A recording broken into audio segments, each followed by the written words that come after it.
Uma das coisas mais marcantes do ministério de Jesus era que cada vez que ele se sentava para ensinar, para partilhar sobre as verdades espirituais, sobre as coisas de Deus, as pessoas ouviam com muita atenção.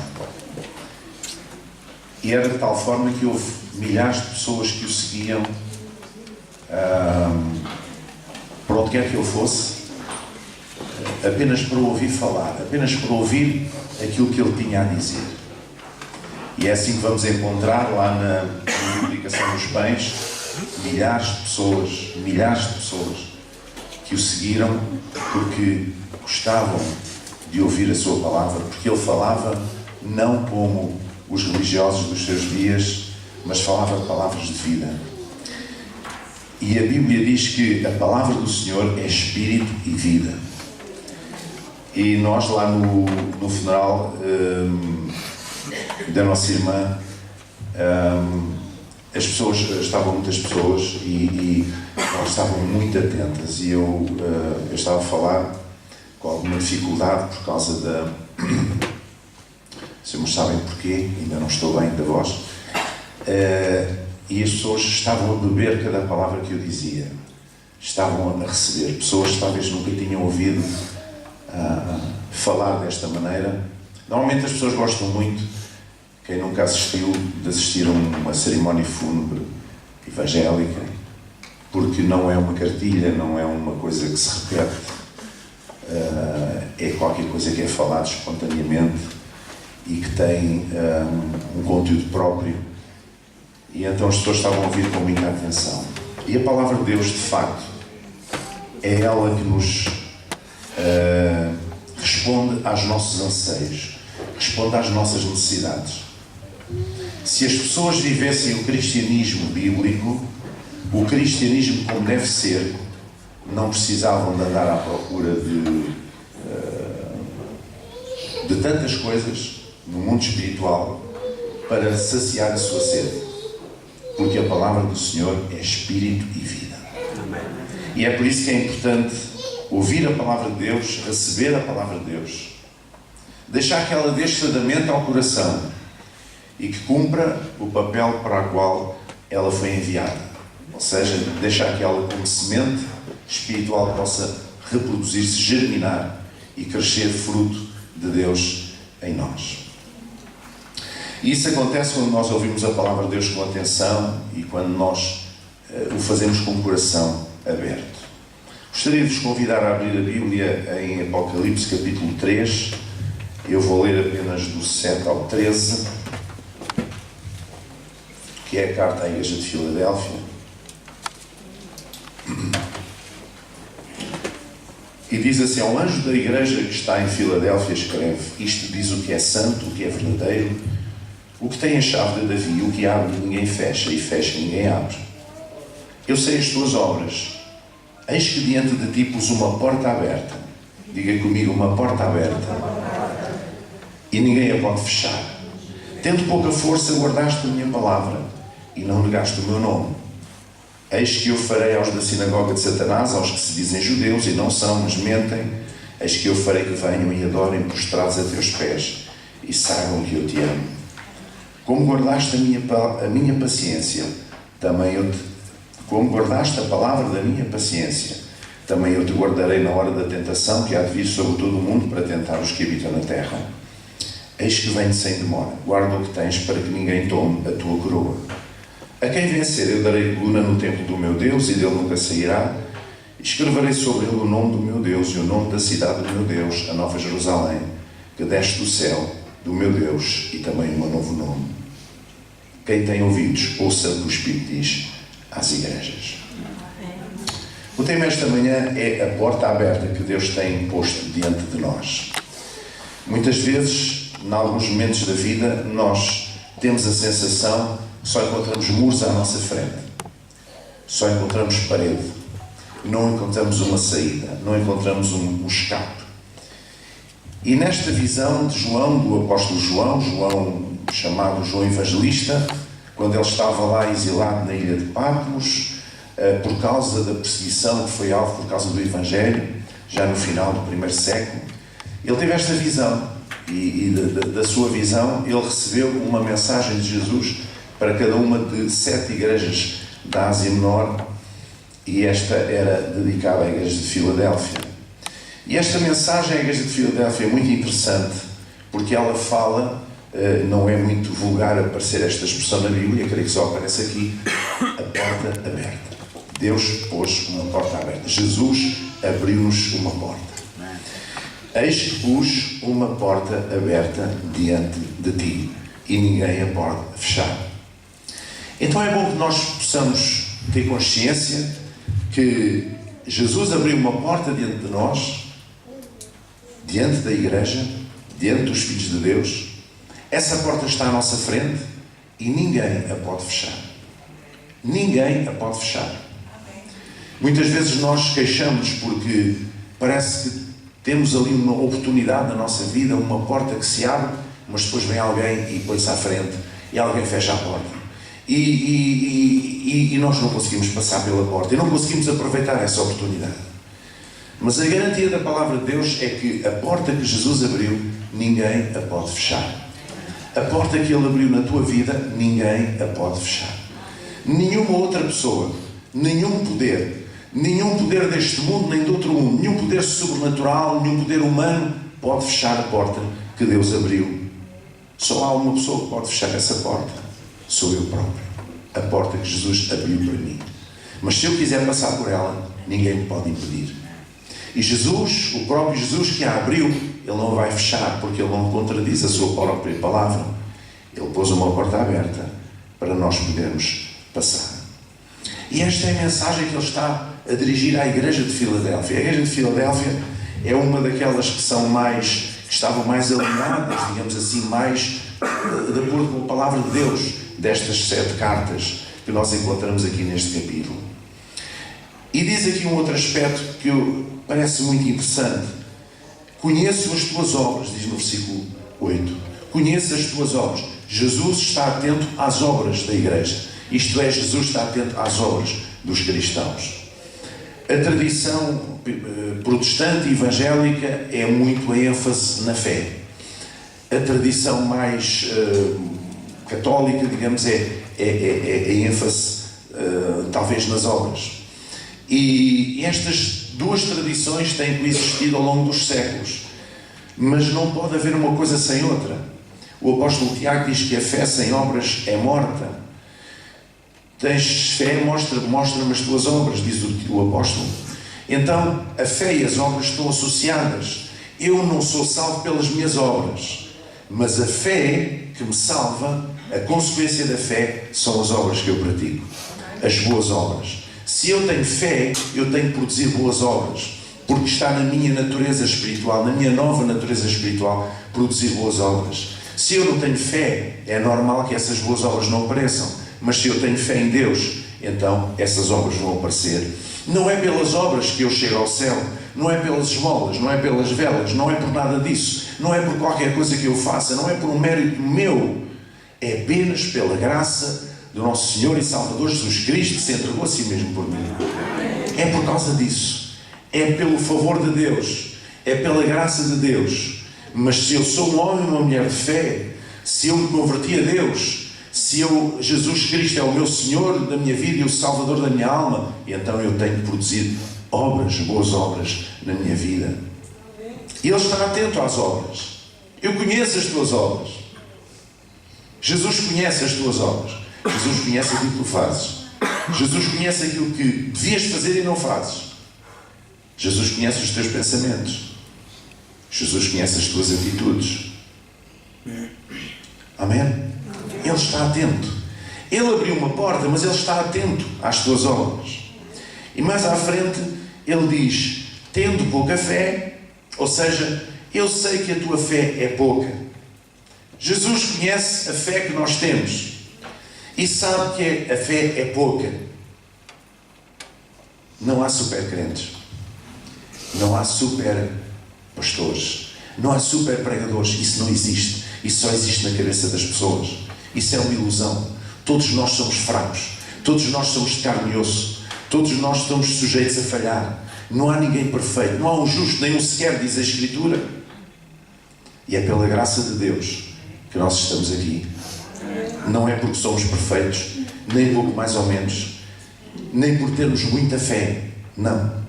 Há momentos em que nos sentimos mais empoderados pela fé. Há outros momentos em que nos sentimos mais fracos. Há momentos em que, tal como na nossa vida, há momentos em que nós nos sentimos cheios de vigor e há outros momentos em que nos sentimos fracos. E na vida espiritual é assim também que acontece. Por vezes sentimos, parece que, a saltar sobre os picos das montanhas, das colinas. Outras vezes parece que não conseguimos sair do vale. Faz parte do processo de aprendizagem. Faz parte do processo de aperfeiçoamento. Faz parte do processo de seguir a Cristo. Faz parte do processo de pormos os nossos olhos em Jesus, no alvo. Faz parte desta caminhada que já foi aqui falada, da nossa vida, que é uma caminhada, que é um caminho, que é uma jornada. E em qualquer caminho há momentos diferentes. Mas Ele sabe que estruturalmente nós temos pouca fé. É por isso que eu não confio na fé dos outros. Eu não me fio, digamos assim, na fé das outras pessoas para resolver os meus problemas. É isso que eu quero dizer. Eu quero crescer, eu quero amadurecer, eu quero crescer espiritualmente, eu quero crescer nas coisas de Deus, para que eu resolva os meus problemas através da fé que eu tenho no meu coração. Se os outros orarem por mim, ótimo, maravilha. Graças a Deus por isso. E é isso que nós devemos de fazer, porque a Bíblia diz: orai-nos pelos outros, e para levarmos as cargas uns dos outros, e para nos sustentarmos uns aos outros, nos suportarmos uns aos outros em amor. É isso que a palavra de Deus diz. Mas eu não posso dizer assim: eu não preciso ter fé. Vou ali àquela irmã, ou vou ali àquele pastor, que ele ora por mim, que ele é um homem, ela é uma mulher de muita fé. Não. Isso é preguiça espiritual. Isso é preguiça. Isso é indolência espiritual. Você assim não vai a lado nenhum. Você vai continuar a ser uma criança espiritual. Nunca vai crescer. Vai depender sempre dos outros. Mas o propósito de Deus é que você cresça na fé e no conhecimento da palavra. Amém. E eles estão associados. Porque a fé vem por ouvir e ouvir a palavra de Deus. A fé vem através da palavra de Deus. Porque ela é espírito e vida, ela suscita fé no nosso coração. Amém. Quando nós a ouvimos, quando nós a lemos, quando nós meditamos nela, quando nós a confessamos com a nossa boca, quando nós pensamos nela, estamos a desenvolver fé dentro de nós. Você acha que tem pouca fé? Quer ter mais? Então leia a palavra de Deus, ouça a palavra de Deus, venha ouvir a palavra de Deus, pense a palavra de Deus, fale a palavra de Deus. Amém? Amém? Porque é assim que a nossa fé cresce. E Jesus disse no versículo 8: tendo pouca força, no entanto, fizeste duas coisas. E ele valorizou a igreja de Filadélfia, os cristãos de Filadélfia, estas duas coisas, acima de qualquer outra coisa. Primeira coisa: guardaste a minha palavra. Apesar de ter pouca fé, apesar de ter pouca força, guardaste a minha palavra. Jesus valoriza isso. Nós vivermos de acordo com o que conhecemos da palavra do Senhor. Amém? Nós não podemos pedir a uma pessoa que não conhece a palavra de Deus que haja de acordo com aquilo que ela não conhece. Mas nós podemos esperar que uma pessoa que conhece a palavra de Deus haja de acordo com aquilo que ela conhece. Haja de acordo com a revelação que tem de Deus. Se eu sei que esta atitude entristece o coração de Deus, então, se amo a Deus, eu vou evitar ter aquela atitude. É assim ou não é? Nós não podemos exigir a uma criança que tenha um entendimento ou exigir a uma criança pequena uma responsabilidade de um adulto. Mas quando for adulto, podemos exigir a responsabilidade que é requerida a um adulto. Amém? Então, obedecer a palavra de Deus, guardaste a minha palavra. E nós vivemos em momentos, em tempos, em que cada vez parece que é mais difícil guardar a palavra de Deus. Parece que a palavra de Deus não está na moda. A palavra de Deus, talvez por causa de muitos abusos que houve no passado, por parte de religiosos, talvez a palavra de Deus é encarada de uma maneira antiquada, como se fosse uma coisa que já não se usa. Mas tudo nasce da palavra de Deus. A fé vem da palavra de Deus. A fé vem de ouvir a palavra de Deus, de meditar na palavra de Deus, de caminhar sobre a palavra de Deus. Amém? Quando Pedro estava naquela tempestade no mar de Tiberíades e viu Jesus andando sobre as águas, ele disse: Senhor, se és tu, manda-me ter contigo. E Jesus disse: vem. E Pedro saltou fora do barco e caminhou sobre as águas. Pedro, na realidade, não caminhou sobre as águas. Pedro caminhou sobre a palavra de Jesus. Ele disse: vem ter comigo. E enquanto ele creu na palavra de Jesus, ele caminhou sobre as águas. A partir do momento em que ele sentiu que estava afastado do barco, já um pouco afastado, e sentiu o vento, ele começou a temer, e agora, e se isto não funciona? Ele começou a ir por água abaixo, mas Jesus depois lançou-lhe a mão e disse: homem, tens de ter mais fé. Pedro andou sobre a palavra de Deus. Nós andamos sobre as águas, andamos sobre a palavra de Deus. E por isso é tão importante conhecê-la, ouvi-la, meditar nela, para poder obedecer, para poder guardar essa palavra. Então, sobretudo, mesmo tendo pouca fé, mesmo não sendo perfeitos nas suas obras, Jesus diz à igreja de Filadélfia: eu valorizo duas coisas. Essencialmente, a primeira é que tu guardaste a minha palavra. Outras igrejas, outras destas às quais João, nessa visão que recebeu de Jesus glorificado, nessas mensagens, outras igrejas não guardaram a palavra de Deus. Se vocês lerem as outras, há ali muitos problemas. Não guardaram, mas Filadélfia guardou a palavra de Deus. Guardaste a minha palavra. Então, obedecer à palavra de Deus é alguma coisa que Jesus valoriza muito. E a segunda coisa é que não negaste o meu nome. Não negar o nome de Jesus. Olha, sabe como é que nós negamos o nome de Jesus? Não é só quando temos vergonha de dizer que somos cristãos. Eu, na vida pública, toda a gente sabe, na universidade, em qualquer lado onde eu tenha estado, toda a gente sabe que eu sou cristão e que sou pastor. Nunca escondi às pessoas. As pessoas sabem e respeitam-me por isso. Mas negar o nome de Jesus não é tanto isso. Negar o nome de Jesus é você afirmar-se crente e depois agir como se não fosse crente. Isso é que é negar o nome de Jesus. Porque se eu sou de Jesus, eu faço as mesmas obras de Jesus, eu falo como Jesus falava, eu sou as suas mãos, eu sou os seus pés. Amém? Agora, quando eu digo que sou de Jesus, sou cristão, sou uma pessoa nascida de novo, e depois no meu agir, na minha forma de estar com os outros, na sociedade, eu não dou bom testemunho, não dou fruto, então eu estou a negar o nome de Jesus. Estamos nós dispostos a guardar a sua palavra e a não negar o nome de Jesus? Ele está atento a isso. Ele não requer que tu tenhas muita fé. Ele sabe que temos todos pouca fé. Apesar de alguns parecer que são os campeões da fé, não há campeões da fé. Todos temos momentos de dúvida, todos temos momentos de dificuldade. Você não olha para nenhum pregador, para nenhum pastor, para nenhuma pessoa, homem ou mulher, seja lá quem for, português ou estrangeiro, ou o que for, e não o ponha no altar, porque ninguém merece. E não pense que são santos e que são pessoas que nunca tiveram uma dúvida na vida. Não, isso não existe. Garanto-lhe que não existe. O problema não é ter muita fé ou pouca fé. O problema é guardar a sua palavra e não negar o seu nome. Amém? Deus não anda à procura de gente especial, de gente super. Não. Deus procura pessoas simples. Gente simples. Porque Ele usa pessoas simples. Se você olhar para a galeria dos homens e mulheres no Antigo Testamento e no Novo Testamento que Deus usou, é verdade que por vezes usou pessoas altamente preparadas, mas foi a exceção. Foi a exceção. Ele usou Isaías, que era um aristocrata.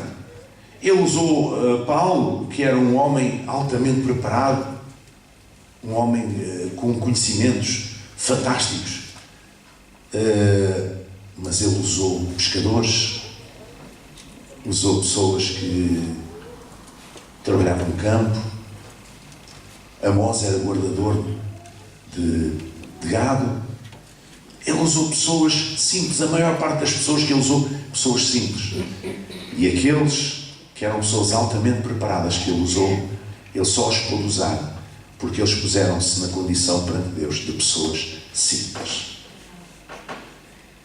Amém? Ou seja, Paulo disse uma vez: se tudo aquilo que eu tenho, toda a minha preparação, todo o meu conhecimento religioso, ele foi educado no judaísmo, era hebreu de hebreus, fariseu de fariseus, era um homem que aprendeu com o maior mestre do judaísmo da altura, Gamaliel. Era um homem altamente preparado, um homem que sabia várias línguas, conhecia o mundo grego, conhecia o mundo romano, era cidadão romano. O homem não sei o que é que o homem tinha mais. O homem tinha mais alta preparação. E ele disse uma vez: se eu tivesse que escolher entre a minha condição, as minhas competências e Cristo, se tivesse que escolher entre uma coisa e outra, não teve que escolher, mas se tivesse que escolher, eu reputaria tudo o resto como esterco para ganhar a Cristo. Ele foi capaz de se pôr no papel de uma pessoa simples. E por isso Deus o usou de uma maneira tão poderosa. Porque Deus usa pessoas simples. Deus abriu uma porta à nossa frente. Não penses, se tiveres um muro à frente, se tens a sensação que há uma barreira, que há um muro, que há uma dificuldade que não consegues ultrapassar, se tens a sensação que não há uma saída para ti, neste momento, acredita na palavra de Deus. Aquilo que Jesus está a dizer esta manhã é que eis que pus uma porta aberta diante de ti e ninguém a pode fechar. Ele abriu uma porta à nossa frente. Se nós próprios não a fecharmos, se lhe obedecermos, se não negarmos o seu nome, passaremos por ela e ninguém nos pode impedir.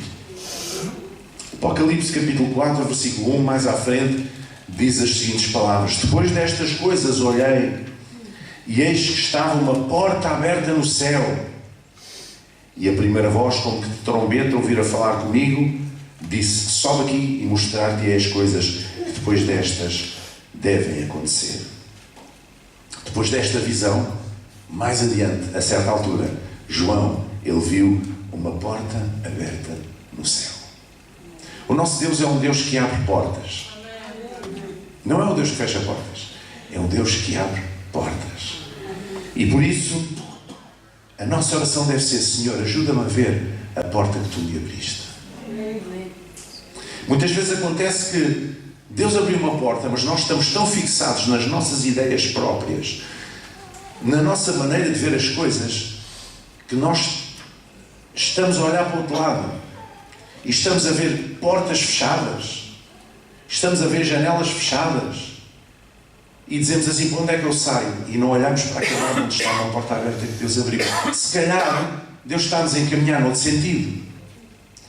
Se calhar Ele está a encaminhar-nos noutra direção, diferente daquela que nós pensávamos. Porque os caminhos de Deus são mais altos que os nossos caminhos. E os seus pensamentos são diferentes dos nossos pensamentos. Uma coisa é certa: a porta está aberta. A porta de Deus. Não a porta que eu quero, talvez. Não a porta que eu espero, talvez. Não a porta que eu me preparei, talvez, para passar. Que sempre idealizei, talvez não. Talvez seja uma outra porta. Mas a porta que Deus abrir é a porta que tu deves passar. A porta que Deus abrir é a porta do sucesso na tua vida. Porque Ele sabe o que é melhor para nós. Ele conhece-nos melhor do que nós nos conhecemos. Amém? Ele nos conhecia antes, diz a Escritura, antes de sermos entretecidos no ventre da nossa mãe, antes de sermos gerados, Ele já nos conhecia. E a palavra de Deus diz que desde a antiguidade que Ele trabalha em nosso favor. Isto só pode ser aceito pela fé. É verdade. Só pode ser aceito pela fé. Mas o nosso Deus é poderoso.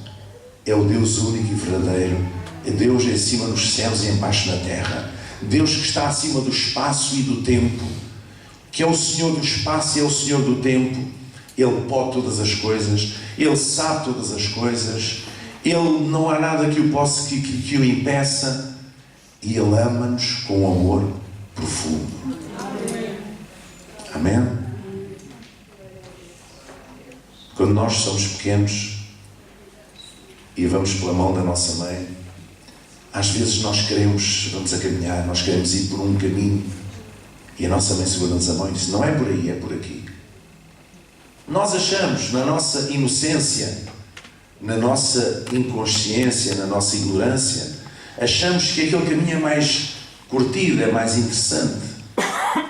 Mas a nossa mãe sabe que aquele caminho é perigoso. E então não larga a nossa mão e diz: não, é por aqui. Oh mãe, mas eu não, é por aqui. A porta que Deus abriu pode não ser a porta que tu queres, que tu esperas, que tu sonhaste, mas é a porta de Deus. Amém? Então passa por ela e seja abençoado. Vamos ficar em pé. Vamos curvar a nossa cabeça e fechar os nossos olhos.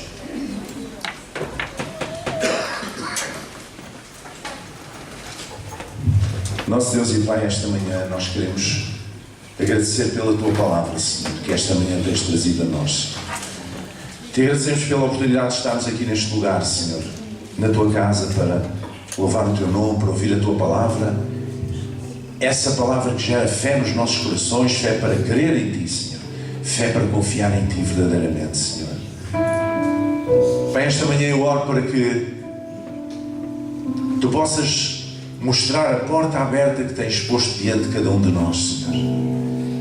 Que tantas vezes nos sentimos como diante de paredes, diante de muros, sem encontrar uma saída. Mas Tu tens uma porta aberta, já abriste uma porta diante de nós e ninguém a pode fechar. Ajuda-nos a discernir essa porta. Ajuda-nos a olhar nessa direção. Ajuda-nos a encaminhar os nossos passos nessa direção. Ajuda-nos a passar essa porta com toda a ousadia, sabendo que é a porta que Tu abriste para nós, Pai, e que é a porta do sucesso para a nossa vida, Pai. Em nome de Jesus, que assim seja. Amém.